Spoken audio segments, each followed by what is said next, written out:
이 교수님은 이제 사람들에게 방황을 해보라고 권하고 싶고 특히 사춘기 청소년들에게는 특히 그렇다고 하셨는데 왜 그러셨습니까? 그 방황이 굉장히 이제 강조하고 중요하다고 생각을 하게 되는데 그 사람들이 이제 자기도 모르는 사이에 그 남하고 휩쓸려 가지고 경쟁하면서 막 경쟁하다 보면 이 길이 어느 길인지 행복의 길인지 그 목적지는 모르고 눈앞의 경쟁에서 안 뒤처지려고 열심히 가거든요. 그 올림픽 공원에 그 이런 조각상이 있는데 저는 그거 참 의미 있다 이렇게 보는데 그 빨가벗은 남자가 이렇게 걸어갑니다. 그 앞에 또 그 빨가벗은 남자가 또 걸어가고요. 또 그다음 이렇게 가는데 제일 앞에 걸어간 사람은 빨가벗은 남자이긴 한데 머리가 요만큼 없어요. 골빈 사람이죠. 그러니까 사람들이 와 따라가는데 제일 앞에 가는 사람이 어디 가는지도 모르고요. 쫙 따라갑니다.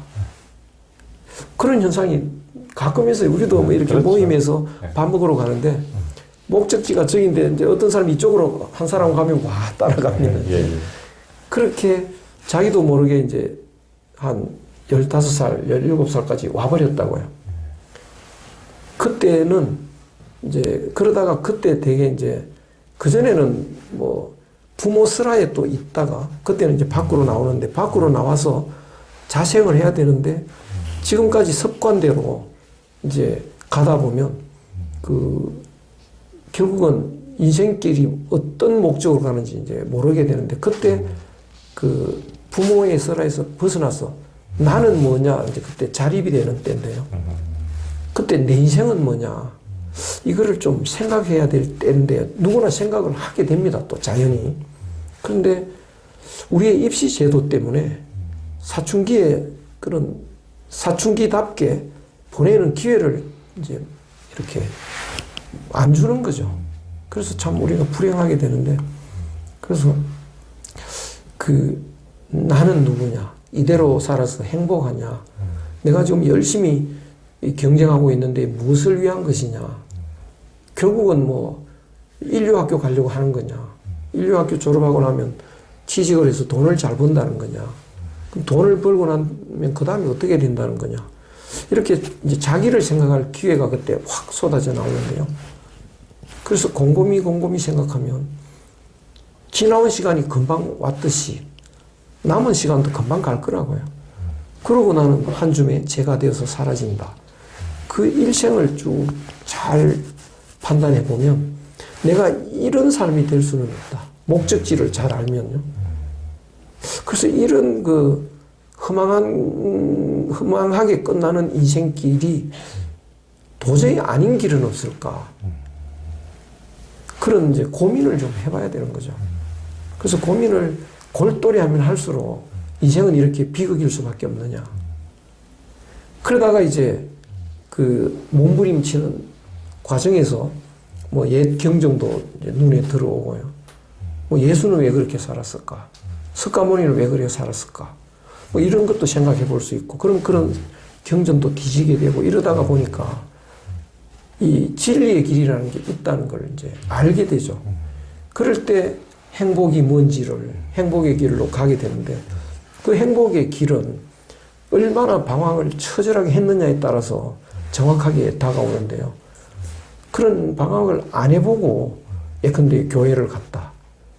그러면 그 예수의 삶이 어땠는지 그 경지가 어떤 건지 그런 걸 생각할 그런 그 기회가 오질 않습니다. 공자가 어떤 사람인지 그러면 이제 거기에 그 틀 속에 갇혀가지고요. 그 안에서 뭐 이제 교회를 다니면서 누릴 거 누리고 이렇게 돼버리는데요. 뭐 불교도 마찬가지, 유학도 마찬가지인데 내가 처절하게 이런 건 내가 이렇게 이런 내 인생으로 살 수는 없다라고 하는 게 처절해질수록 그 사람을 보게 되는데요. 그럼 공자나 예수나 석가모니를 보게 되는데 보면 보입니다. 그게 얼마나 그 사람들이 방황을 했는지. 그러면 친구잖아요. 나와 똑같은 경험을 한 친구로 다가와야 되는데 아득히 위에 있는 사람 이래버리면 나하고 가까워지질 않는다고요. 그러면 거기서 진짜 나의 인생을 개선할 길이 열리지 않습니다. 그래서 처절하게 방황하다가 그분들의 방황의 흔적을 보면 너무나 친근해지죠. 이 세상에 제일 가까운 친구. 그런데 이분은 그거를 극복을 했지 않습니까? 그럼 나도 극복해야죠. 그때는 이제 친구에서 생명수로 다가오죠. 그랬을 때 진정한 행복이 다가오는데, 그렇지 않으면 잠깐 이제 나는 누구인가, 어떻게 사는 게 행복한가 잠깐 헤매다가 끝나버리면 이제 진정한 행복을, 진정한 진리를 찾기가 참 어려운데요. 그러면 이제 또 습관적으로 그냥 다 그렇게 살아가니까 나도 그렇게 살자. 뭐 세상에 별 사람 있어? 뭐 이렇게 되면 결국은 이제 후회 막급한 인생으로 마감하게 되니까, 그런 것을 극복할 수 있는, 흔들리지 않는 내 인생길을 갈 수 있는 그 힘은 방황에서 나온다. 저는 그렇게 생각을 할 수 있습니다. 교수님 말씀 들으니까 좀 위로가 됩니다. 저도 10대 자퇴하고 가출하고 그냥 그저 한 5년을 이렇게 이제 방황하고 그러셨군요. 그래 이제 뭐 남들보다 굉장히 이제 그 출발도 늦어지고 해가지고 어떻게 보면은 남들 제대로 공부할 때 공부했으면 훨씬 더 뭔가를 업적도 이루고 뭔가를 할 수 있었을 텐데, 이런 또 생각이 드는가 하면은 또 다른 한편으로는 또 이제 그런 시간들이 오히려 있으니까 지금이라도 우리 그 교수님 같은 이렇게 현인 철인들에게 이거라도 여쭤볼 수 있는 이런 게 좀 되지 않는가, 이런 생각도 들고요. 저도 이렇게 만나 뵈면 다른 분 제가 많이 만나잖아요. 뭔가 다르다. 다른 게 느껴집니다. 그래서 과거에 뭔가 방황의 경험이 있었지 않을까. 그렇지 않으면 안 달라집니다. 오히려 제가 이런 말 하면 좀 저를 탓할지 몰라도, 그렇지 않은 이제 몇몇 분의 기자를 만나보면요, 엄청난 권력자로 다가온다고요. 굉장히 속에 오만이 깔려 있고요. 그런데 전혀 다른 거예요, 분위기가. 뭔가 젊었을 때 그런 경험이 없이는 사람이 잘 안 바뀐다. 그래서 저는 우리 어릴 때는 홍역이라는 걸 했었어요. 근데 홍역을 하지 않으면 인간 안 된 겁니다. 호적이 안 올려요. 그래서 저도 1년 넣었다고요, 호적이. 그래서 홍역하면 이제 인간 되었다 그래서 호적에 올리는데, 어릴 때 홍역이 인간 되는 하나의 그 관문이라면, 그거는 몸이 인간 되는 거고요. 마음이 인간 되는 관문이 저는 방황이라고 생각합니다. 그래서 방황했던 사람은 다릅니다. 근데 그런 걸 못 거쳐버리면 그 경쟁하는 구도로 계속 간다고요. 그거는 이제 방황해 본 사람으로 다 보이잖아요, 그게. 그죠? 그래서 그만큼 저는 중요하다, 이렇게 생각을 하죠. 교수님께서도 예전에 그 서원 이렇게 가는 그 책을 낼 때 나를 찾아가는 또 이런 표현도 쓰시고 하니까 나를 찾아가는 이런 것을 강조를 많이 하셨는데, 저도 이제 나를 찾아가는 여정이 참 이렇게 힘겨웠는데 그런 것들이 모든 사람에게 그런 과정들이 다 필요한 것 같습니다. 필요한데요. 예. 그 보통 현대인들에게 학문이란 무엇이냐고 물으면 이제 지식을 쌓는 것이라고 할 텐데요. 우리 이 교수님께서는 학문이란 마음 공부라고 했는데, 왜 마음 공부라고 보십니까? 지금 현대인들은 이제 이 마음에 대한 마음을 이해하는 방식이 좀 다른데요. 이제 하늘을 이야기하면 굉장히 어려워지는 거긴 하지만, 간단히 우리가 하나의 마음을 가졌다 그러면 그 하나 마음이 하나님 마음인데요. 이제 하늘을 부정하고 서구 근시의 철학이 성립되면서 인간의 마음은 몸속에 있는 마음이다라고 해버리면 네 마음과 내 마음은 다르지 않습니까? 몸이 다르기 때문에. 오늘날 사람들은 되게 그런 판단을 합니다. 그러니까 내 마음 네가 모르고 네 마음 내가 몰라. 그래서 내가 내 마음을 알게 하려면 표현을 해야 돼. 뭐 고맙다, 미안하다, 뭐 사랑한다 표현을 해야 돼. 표현 안 하면 그건 아닌 거라고요. 미안하다고 안 하면 미안 안 한 거라고요. 그래서 외국 사람들이 우리나라에 와서 제일 당혹하는 것 중에 하나가 길 가다가 부딪히는데 아무 말도 안 하고 지나간다는 거예요. 있을 수 없는 일인데. 우리 표현을 안 하거든요. 그래서, 그 마음이 네 마음 내가 모르고 내 마음 모르기 때문에 꼭 표현을 해야 되는 이렇게 이제 사람들이 생각하고 우리들도 표현하라고 계속 강조하고 이제 이러는데 마음이 이렇게 각각 다르게 몸속에 있다면 몸은 따로따로 있기 때문에 경쟁할 수밖에 없고 그러면 마음은 경쟁에서 이기고자 하는 마음으로 딱 굳어져 있다고요. 그것이 욕심이죠. 그래서 사람의 마음은 그냥 욕심이라고 봅니다. 사람의 마음은. 그래서 욕심이니까 내가 채워야 되죠. 채우려고 하면 노골적으로 채우면 다른 사람하고 싸우게 된다고요. 그래서 사람은 싸우는 게 자연이라고 봅니다. 뭐 만인의 그 인간 사회는 만인에 의한 투쟁 장소죠. 그러면 그 사람이 나도 살 수 없는 사회가 되어버립니다. 만인의 투쟁을 하다 보면 내가 살아남을 수 없지 않습니까? 그래서 사람들이 이제 이 판단을 하고 생각을 하죠. 우리가 다 같이 살 수 있는 비결이 뭐냐 찾아보자. 그래서 이성이라고 하는 게 이제 생각하는 힘인데 이성을 통해서 규칙을 만들고 또 규율을 만들고 법을 만들어서 지키자. 그러면 이제 그 지키는 법을 만들었다 하더라도 또 시간이 지나면 달라지니까 또 보완해야 되고요. 자꾸 이제 그런 거를 제대로 되는 거를 자꾸 만들어내야 되니까 그런 지식이 많이 쌓여야 되고 또 내 욕심을 채우려는 방법은 이제 뭐 경영학도 있고 경제학도 있고 이런 학문이 욕심을 채울 수 있는 이론을 자꾸 만들어내는 거고요. 그러면 이거를 충돌하지 않게 하기 위해서는 법을 지키면서 채우는 거. 페어플레이 하는 거. 뭐 이렇게 현대인의 삶이 돼버렸는데 그러면 공부를 한다는 것은 그 지식을 자꾸 쌓아가는 겁니다. 경쟁에서 이기는 지식, 또 절제할 수 있는 법을 지키는 방법, 또 우리가 싸우지 않을 수 있는 방법 이런 거를 이제 그런 지식들을 보완해가면서 계속 쌓아가는 그래서 이제 배운다는 건 지식의 충전이다 이렇게 되는데 전체적으로 보면 그런 삶은 욕심 채우는 삶으로 가기 때문에 결국은 불행의 늪에서 빠져나올 수가 없는 건데요. 그걸 알고 보면 불행에서 벗어나려면 우리들이 판단하고 있는 마음이 잘못됐다고 하는 것을 알아야 되는 거죠. 그러면 이제 어떻게 되느냐. 욕심도 있지만 본래 마음이 있다는 거죠.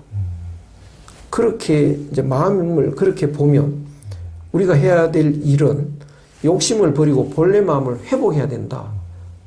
그 일이 학문이 됩니다. 그 일이에요.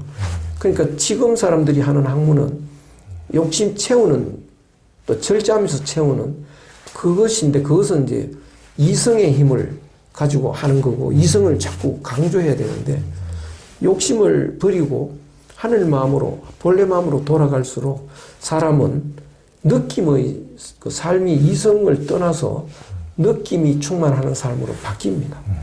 그래서 그 학문이라는 것은 진정한 학문은 욕심을 버리는 방법. 그리고 욕심을 버리려면 내 의식 속에 있는 고정관념을 버려야 되는 건데요. 우리들의 의식 속에 쌓아놓은 지식은 대부분 다 고정관념들입니다. 그래서 그거를 이렇게 털어내는 그래서 학문의 내용이 반대가 되어버리죠. 그래야 이제 행복이 오는 거니까 앞으로 그 학문의 내용도 대폭 바뀌는 때가 오리라고 생각합니다. 네. 지금 교수님께서 이렇게 가르치신 내용이 다 그 패러다임의 어떤 전환을 위한 그런 가르침으로 보입니다.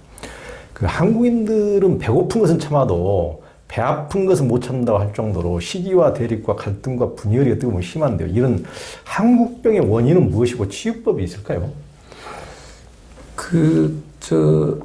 왜 그런 게 나오느냐 하면 우리의 가장 큰 바탕이 하나라는 바탕인데요. 그래서 네가 내고 내가 너니까 우리는 하나다. 그러면 이것이 하나라는 걸 잘 이제 깨우친 사람은 남이 아니니까 남이 배고프면 내가 밥을 주고 싶고 남이 슬퍼하면 내가 위로하고 싶고 그래서요 남이 울면 따라 울고요 남이 아파하면 나도 아프고 이런 마음이 이제 이렇게 솟아나오는데요 그것이 한국인의 정이고 따뜻한 마음이 됩니다. 그래서 하나라는 걸 정말 이렇게 이걸 확인하는 깨달은 사람은 그렇게 되는데 하나는 하나인데 이것을 자기가 각성을 못하고 잠재해버리면 너는 나고 나는 너지 나는 너가 아니고 너는 나여야 합니다. 내 중심이 돼버립니다. 그래서 네 돈은 내 돈이고요. 내 돈은 내 돈이 되는 거죠. 너의 의견은 나의 의견이어야 합니다. 내가 A를 주장하는데 네가 B를 주장해? 괘씸한 놈 이렇게 되고요. 내가 된장찌개를 먹는데 너는 불고기를 먹어? 이상한 놈 이렇게 돼버리고요. 그래서 너는 나여야 되는데 나가 아닌 너를 용납을 못합니다. 근데 그 중에서 더 용납 못하는 것은 네 돈은 내 돈인데 너는 돈 많고 나는 돈 없다. 이거는 용납이 안 된다고요. 그때 이제 배 아픔이 막 살아나는 거죠. 그래서 좀 그 밥을 못 먹었을 때 배 고픔은 견디는데요. 네가 내보다 돈 많다. 그래서 배 아프다. 이건 정말 못 견딥니다. 그래서 돈 많은 사람이 밥도 한 그릇 안 사? 이러면 이제 완전히 그건 막 찍히는 거죠. 그래서 이 배 아픈 심리 이것이 빨리 버려야 될 우리의 정말 나쁜 단점인데요. 이것이 안 없어지면 사회가 제대로 되질 않습니다. 그래서 조금 괜찮은 사람만 있으면 끌어내는 거예요.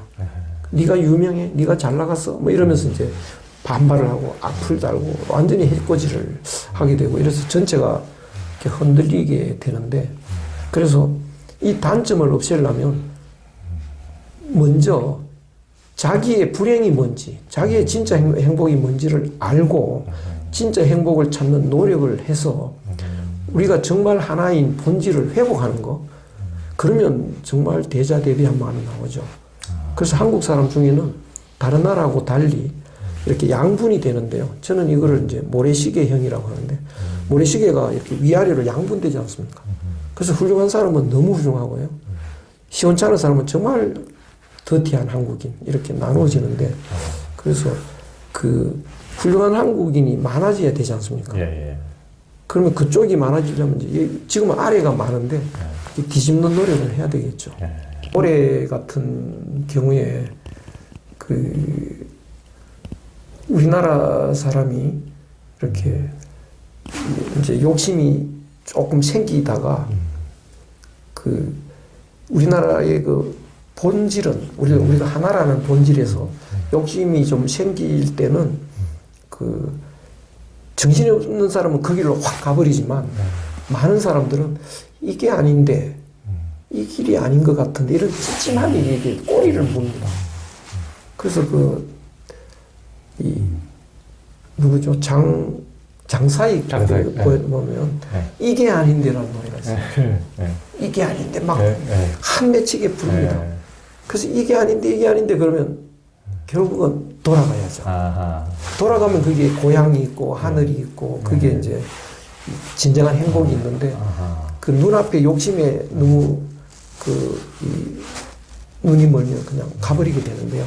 특히 우리나라 사람은 그런 게 자꾸 꼬리를 물고 이러다 보니까 다른 나라하고 똑같이 화끈하게 경쟁을 못 하고요. 자꾸 이게 아닌지 하다 보니까 자꾸 밀린다고요. 그래서 과거에 경쟁 제일주의 때는 우리나라 사람 굉장히 밀려버렸습니다. 그런데 이 사람들이 쫙 앞에 나가다가 결국은 이게 이제 불행이라는 걸 알게 됐다고요. 그럼 이 사람들이 돌아서야 되잖아요. 돌아서 보니까 우리나라가 앞에 있는 거예요. 꼴찌가 이제 1등 돼버린 거예요.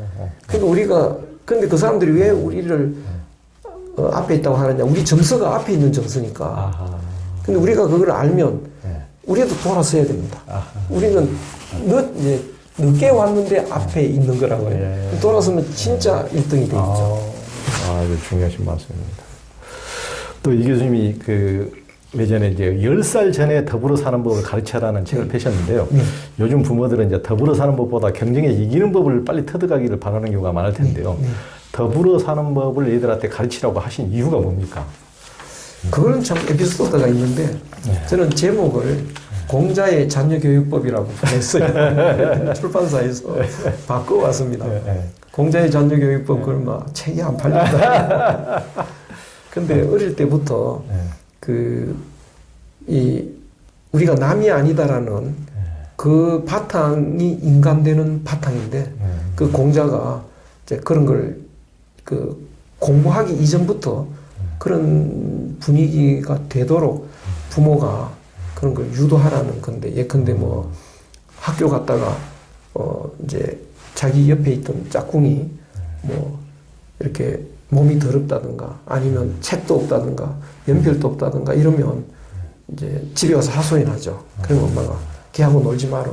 뭐 이런 식으로 하는 것은 걔를 이제 걔와 떨어지라는 건데, 그러면 그걸 반대로 걔가 뭐 걔가 죄가 아니잖아. 엄마를 부모를 잘못 만났나 봐. 그럼 네가 좀 용돈도 줘서 뭐 연필도 하나 사주고 같이 어울려라. 냄새나면 목욕도 한번 같이 가주라. 뭐 이렇게 하면 이제 자기보다 못한 사람도 함께 가는 이런 분위기가 생기는데, 그것이 한 마음을 회복하는 하나의 생활 속에서의 철학이 되는 거죠.